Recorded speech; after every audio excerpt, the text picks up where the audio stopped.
मछली पकड़ी किसी ने? पकड़े हुए देखा है? तुम ऐसे बाहर जो है पानी के बाहर हाथ डाल, मछली पकड़ जाएगी मछली। 99% यूपीएससी की तैयारी ऐसे तो लोग कर रहे हैं। मैं आईएएस बनना चाहता हूं, तुम्हें मछली पकड़नी है तो तुम्हें कांटा फेंकना पड़ेगा, चारा फेंकना पड़ेगा। राइट और रॉन्ग? तो चारा कहां से आएगा? ठीक है, हुक कहां है? बिना हुक के मछली पकड़ी जाएगी? नहीं होगी ना। तो हुक तो तुम्हारा ये क्वेश्चन है। तुम न्यूज़पेपर है, एनसीईआरटी है, विपिन चंद्रा है, उसमें से मुझे पढ़ना क्या है ये कौन आइडेंटिफाई करेगा? वो आइडेंटिफाई ये चीज करेगी कि अब जो ये टॉपिक्स हैं, कल को कोई बात आती है कि गवर्नमेंट बिल लेकर आ रही है आईआईटीज को करेक्ट करने के लिए, हमारे आईआईटीज अनुसंधान नहीं कर रही है। क्यों भाई? उसको एस्टैब्लिशमेंट किया गया था कि आप देश में इंजीनियरिंग उत्साह, आज हम छोटे से छोटा एक एग्रीकल्चर का इंस्ट्रूमेंट विदेश से मंगाते हैं। क्यों? मेरे देश में ऐसी क्या कमी थी कि मेरे देश का इंस्ट्रूमेंट मेरे देश में बनता? आज हमारे किसानों की कमर टूट गई है क्योंकि वो महंगे महंगे इंस्ट्रूमेंट खरीदने के लिए लोन ले रहे हैं, लोन नहीं चुका पा रहे हैं तो पेस्टिसाइड पी के आत्महत्या कर रहे हैं। सारी चीजें आपस में जुड़ी है ना। तो सवाल है कि मेरी जो आईआईटीज थी वहां पर वो लोग अनुसंधान क्यों नहीं कर पा रहे? क्योंकि वो आईआईटी से जा रहे हैं, फिर आईआईएम में चले जा रहे हैं, बैंकिंग में नौकरी कर रहे हैं। राइट और रॉन्ग? तो ये एक प्रॉब्लम है। सवाल है कि पॉल्यूशन क्यों है, दिल्ली में इतना प्रेशर क्यों आया? तो दिल्ली में पॉल्यूशन है, दिल्ली में पॉल्यूशन है, पॉल्यूशन के बारे में आपने आंकड़े पढ़ लिए, ये सॉल्यूशन नहीं है। सवाल है कि दिल्ली में पॉल्यूशन क्यों है? क्योंकि दिल्ली के पास पुल फैक्टर है और तुम्हारे पास पुश फैक्टर है। दो फैक्टर है, एक तो मैं तुम्हें खींचता हूं, दिल्ली खींचती है, एजुकेशन है, सड़क है, मेट्रो है, बिजली है। लेकिन दूसरा कारण यह कि तुम्हारे स्टेट में तुम्हें ढकेला जाता है कि बिहार में, तुम्हारे स्टेट में तुम्हारे पास न बिजली है, न सड़क है, न मेट्रो है, न एजुकेशन है। तो तुम्हारा स्टेट तुम्हें ढकेल रहा है कि नहीं ढकेल रहा है? तो आज तुम भागकर कहां जाओगे? ऑप्शन तुम्हारे पास कहां है? दिल्ली आओगे। और जब दिल्ली में इतने ज्यादा लोग आ जाएंगे, पर स्क्वायर किलोमीटर 11,111 से ज्यादा लोग यहां रहते हैं, तो अब अंदाजा लगा के देखिए वो पॉल्यूटेड होगी कि नहीं होगी? क्योंकि हर शहर की एक कैपेसिटी होती है। यही मैं तुम्हें बताने की कोशिश कर रहा हूं कि आपको गहराई से इन चीजों को समझना पड़ेगा। तो ये जो मैंने टॉपिक्स दिए हैं, इसको पूरे टाइम आपको इसके साथ जो है डिस्कशन करना होगा। डन? चलिए, अब कुछ सेट ऑफ स्किल लिखिए जो यूपीएससी स्टूडेंट को रिक्वायरमेंट होती ही होती है, beyond all the syllabus and books. ये मस्ट है आपके लिए, मस्ट। पहला, one of the most important segment, what is your WPM? लिखो, तुम्हारा प्रति मिनट शब्द पढ़ने की क्षमता। कोई बात ही नहीं करता इस पर। प्रति मिनट शब्द पढ़ने की क्षमता, डब्ल्यूपीएम।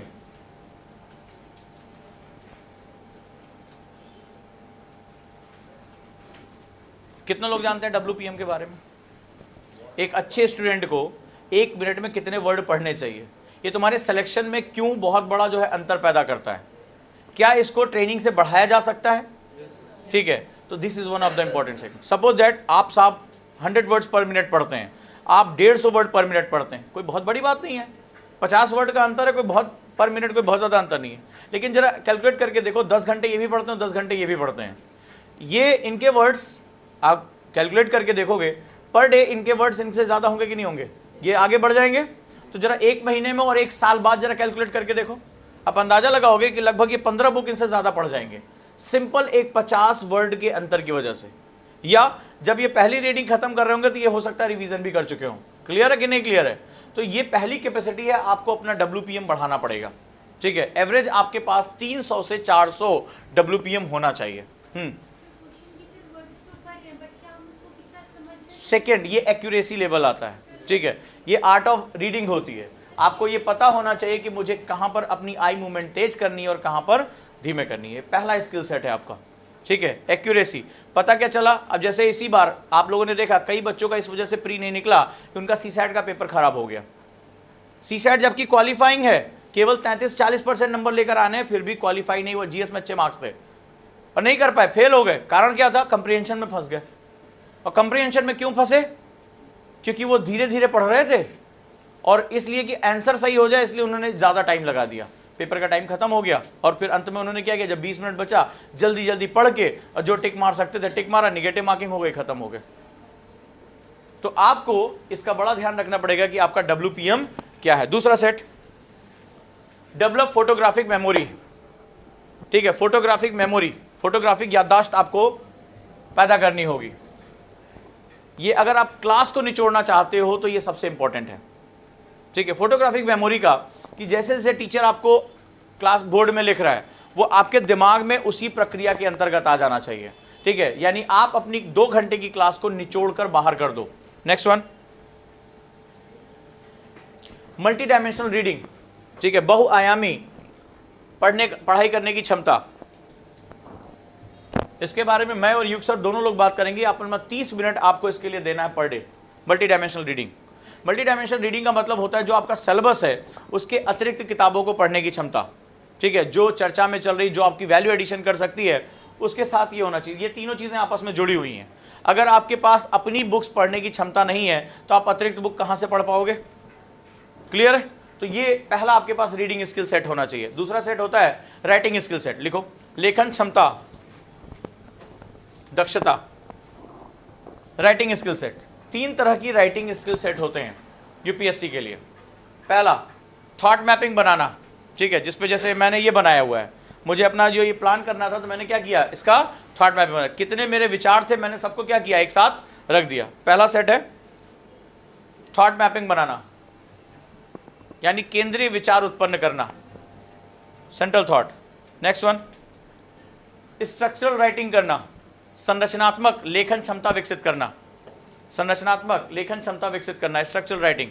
कितने लोग स्ट्रक्चरल राइटिंग को जानते हैं? 1, नेक्स्ट 2, 3, बोलो क्या होती है स्ट्रक्चरल राइटिंग? छोटे मोटे मतलब बहुत सारे वर्ड को छोटे से उसमें वो कर दो। स्ट्रक्चरल राइटिंग बोलो, स्ट्रक्चरल राइटिंग।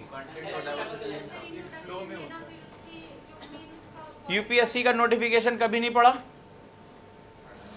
यूपीएससी कहता है कि जब आप अपना उत्तर लिखें या निबंध लिखें तो उसमें प्रवाह सुनिश्चित होना चाहिए।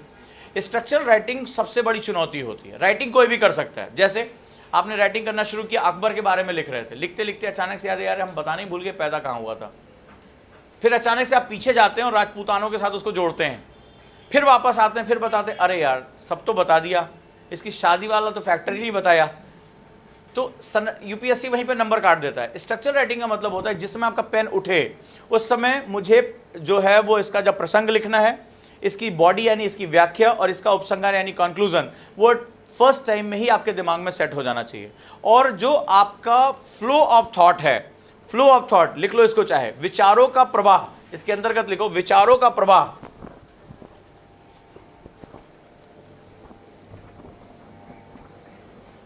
Flow of thoughts must be arrange properly. विचारों का प्रवाह पहले ही सुनिश्चित हो जाना चाहिए, पहले ही सुनिश्चित हो जाना चाहिए। और सेकेंड हाफ में आओगे तो मैं तुमसे एक आज आंसर राइटिंग करवाऊंगा और दिखाऊंगा कि तुम्हारी आंसर राइटिंग में सबसे बड़ी गलती क्या होती है, जिसको तुम कैरी करते हुए एग्जाम तक लेके चले जाते हो और एग्जाम में लिख कर आते हो, जोड़ के आते हो, 10 में से 7 नंबर तो मुझे देगा ही देगा, और जब रिजल्ट आता है तो फाइनल लिस्ट में तुम्हारा नाम कहीं नहीं होता। ठीक है, स्ट्रक्चरल राइटिंग। तीसरा, ये नई रिक्वायरमेंट 2 साल से जनरेट हुई है यूपीएससी की और इसको बोलते हैं मल्टी डायमेंशनल राइटिंग।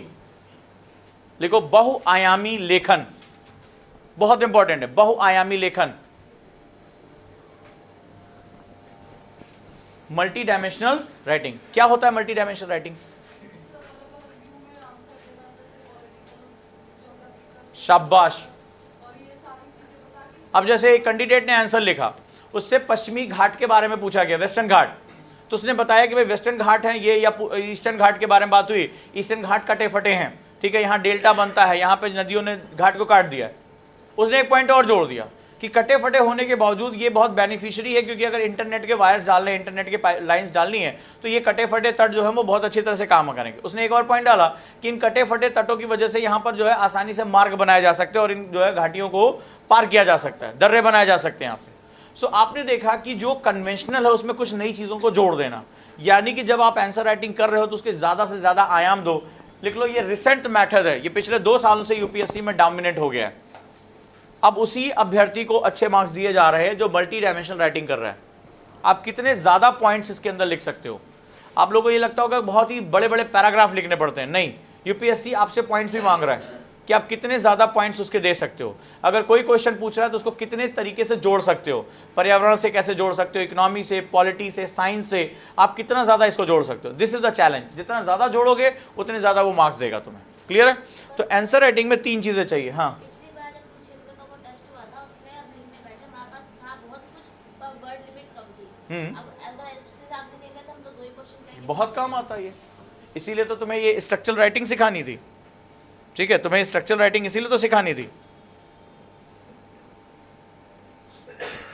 इसीलिए तो हम 6 महीने तक लगातार प्रोग्राम चलाते हैं आंसर राइटिंग का कि तुम्हें कैसे कैसे स्ट्रक्चरल राइटिंग करनी है। सबको यहाँ किसी को भी लिखने को दे दूं, सभी लोग लिख ले। अभी जब लिखने बैठोगे तो पहला क्वेश्चन ये आएगा, शुरू कहाँ से करें? होगा? ठीक है, यही दिक्कत होती है, इसी का तो आंसर निकालना है। थर्ड आपको स्टेप सीखना है रिसाइट स्किल, याद करने की क्षमता। याद करने की क्षमता क्योंकि हम सभी को पता है बट ऐसा नहीं है। कोई ऐसे स्टूडेंट से मिला जिन्होंने प्री दिया था और क्वालिफाई नहीं हुआ? कोई आप में से कोई जानता है ऐसे को? हाँ, ठीक है, उनसे पूछना गलती क्या हुई थी, वो तुम्हें बताएंगे कि निगेटिव मार्किंग की वजह से ही उनका सिलेक्शन नहीं हुआ। अगर ये 10 क्वेश्चन वो निगेटिव नहीं करते तो वो सिलेक्शन हो जाता। क्या कोई ऐसा व्यक्ति है जो जानबूझ के निगेटिव अपना आंसर करता है? नहीं। होता क्या है? होता यह है कि जब आप लोग कभी एग्जाम भी देते होगे, अरे यार पढ़ा है, वो ऊपर ही तो लिखा था, अरे यार पढ़ा है, ऊपर लिखा था, ये पॉइंट मुझे याद आ रहा है, थोड़ा सा याद आ जाएगा, और वो एग्जाम में नहीं याद आता और आप दबाव में गलत चुनते हो और खत्म हो जाते हो। कारण क्या होता है? हमें ये पता नहीं होता है, हम सिलेबस में आगे पढ़ना पसंद करते हैं। आप टारगेट बनाते होगे, आप विपिन चंद्रा के 50 पेज खत्म कर देते हैं, लक्ष्मीकांत तो आज 20 पेज खत्म हो जाएगा, बट बैकवर्ड क्या हो रहा है ये हमें नहीं पता। हमें मेमोरी के बारे में नहीं पता कि हमारा दिमाग 24 घंटे में 80% भूल जाता है, केवल 20% याद रखता है, और हम उस पर विश्वास कर बैठते हैं और यहीं फंस जाते हैं। क्या करना होगा आपको? रिसाइट स्किल आपको लेकर आनी। पढ़ाई में सबसे पहला मेथड होता है SQ3R मेथड। लिखो SQ3R, यानी सर्वे, S for survey, question, Q for question, read, first R read, 3R मतलब RRR, ठीक है, रीड,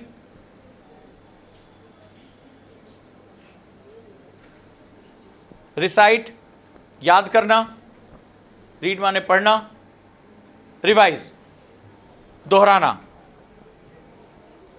ये किसी भी बुक, किसी भी नोट्स के साथ आपको करना है। क्लियर है? SQ3R यानी पहला जब आप बुक पढ़ेंगे, मैं आपसे आप सेगमेंट आप लेंगे, आप बुक कैसे पढ़ते हैं? बुक कैसे पढ़ते हैं? नोट्स कब बनाते हैं?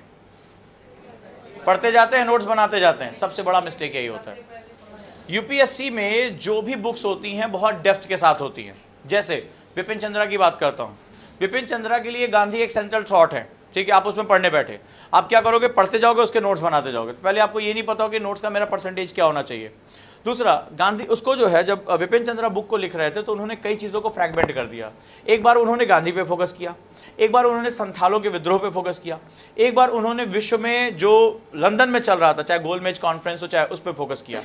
ये 3 अलग अलग इन्फॉर्मेशन 3 अलग अलग चैप्टर में दी, लेकिन यूपीएससी के लिए वो एक इन्फॉर्मेशन है।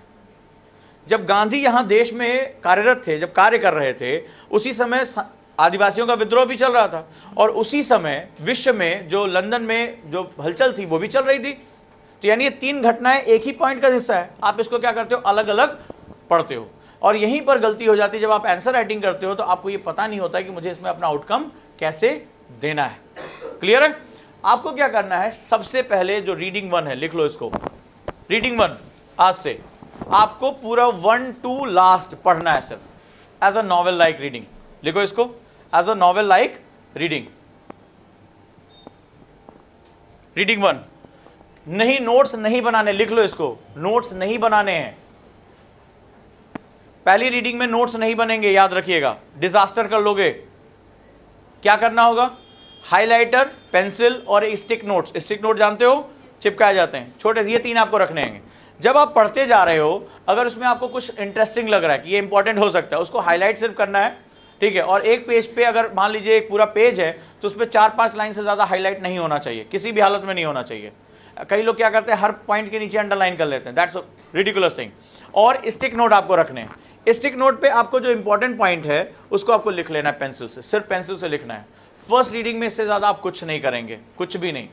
अब सेकेंड रीडिंग पे आएंगे, और फर्स्ट रीडिंग में क्या होगा, एक किताब है, suppose that you have one book, target कर लो उसको कि मुझे इस बुक को पहली रीडिंग 4 दिन के अंदर खत्म कर देनी है। बड़ा टारगेट बनाओ और उसको A to Z पूरा का पूरा पढ़ जाओ। इसके बाद शुरू करो सेकेंड रीडिंग। आ जाओ सेकेंड रीडिंग पे। सेकेंड रीडिंग आपको चैप्टर बाय चैप्टर करना है, चैप्टर बाय चैप्टर, और इसके नोट्स आपको बनाने हैं।